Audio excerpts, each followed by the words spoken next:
Om Swastiastu, Om Awi Genamastu Nama Sidam.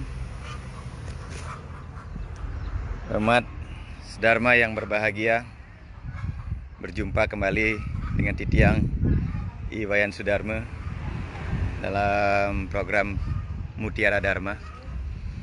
Hari ini, di hari yang cerah ini, yang ingin berbagi tentang pelajaran yang berharga yang kita bisa petik dari kehidupan para petani.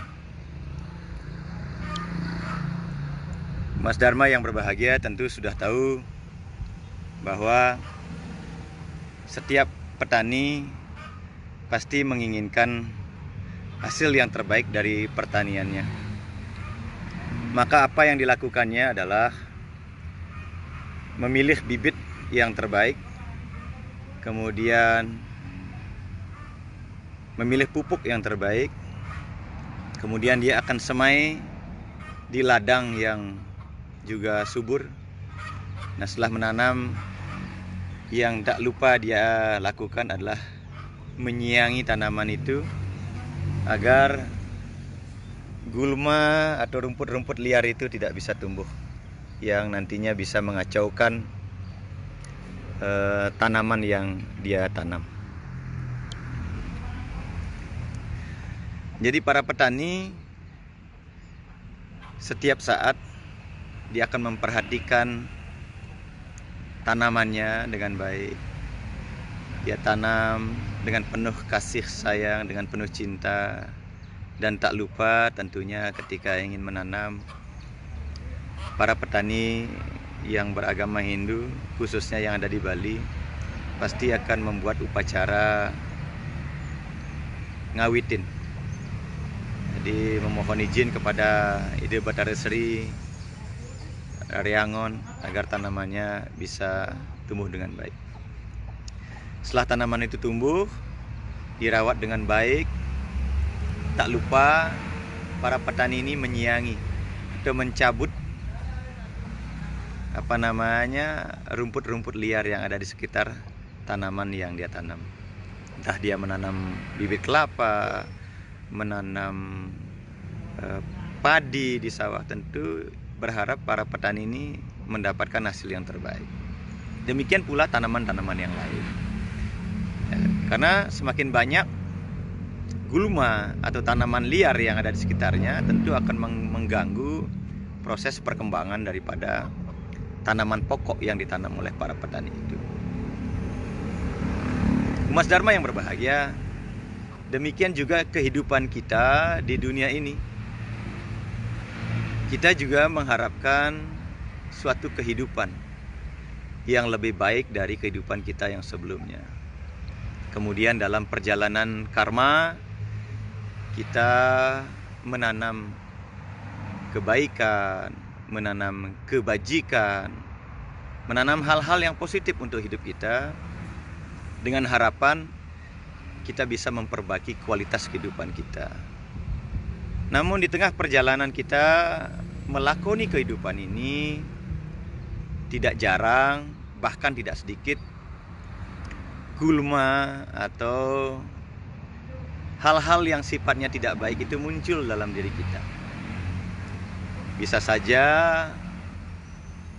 hal-hal yang tidak baik itu muncul karena cara berpikir kita, cara pandang kita terhadap sesuatu. Dan itu hal yang biasa. Apalagi manusia tidak ada yang sempurna. Tan hane wong swasta anulus, semuanya punya retak, semuanya punya kelemahan, dan semuanya punya kekurangan. Tentu tiap kali kita melakukan kebaikan, pasti selalu ada godaan, rintangan, hambatan. Ya, bisa saja hambatan itu berasal dari luar diri kita.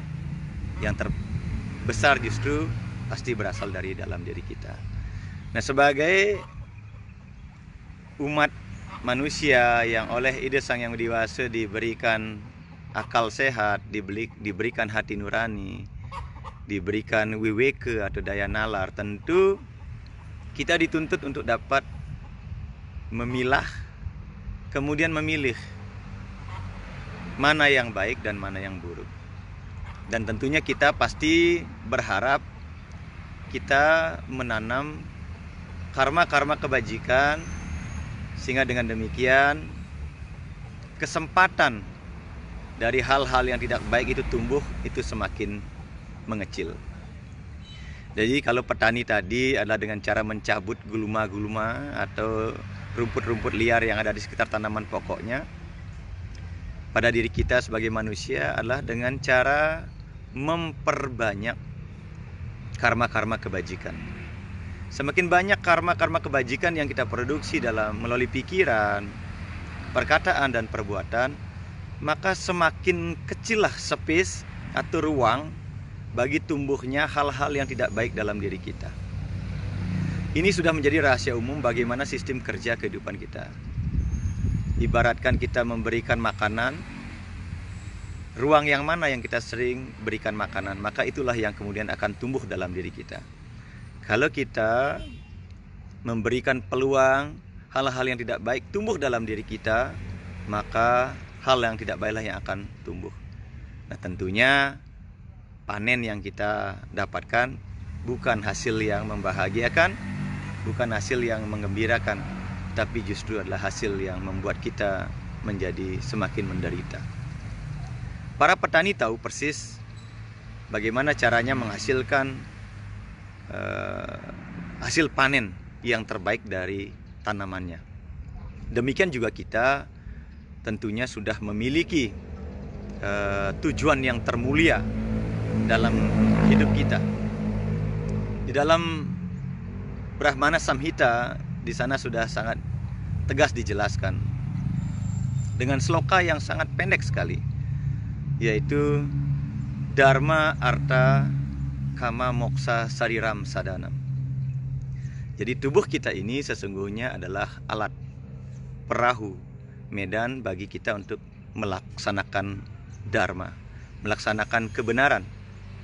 Karena tatkala kebenaran kita lakukan, maka secara otomatis perolehan yang kita dapatkan atau harta yang kita akan peroleh, unikaya yang akan kita dapatkan, pahala yang akan kita dapatkan adalah harta yang membuat kita bisa memenuhi kama atau kebutuhan hidup kita yang terbaik.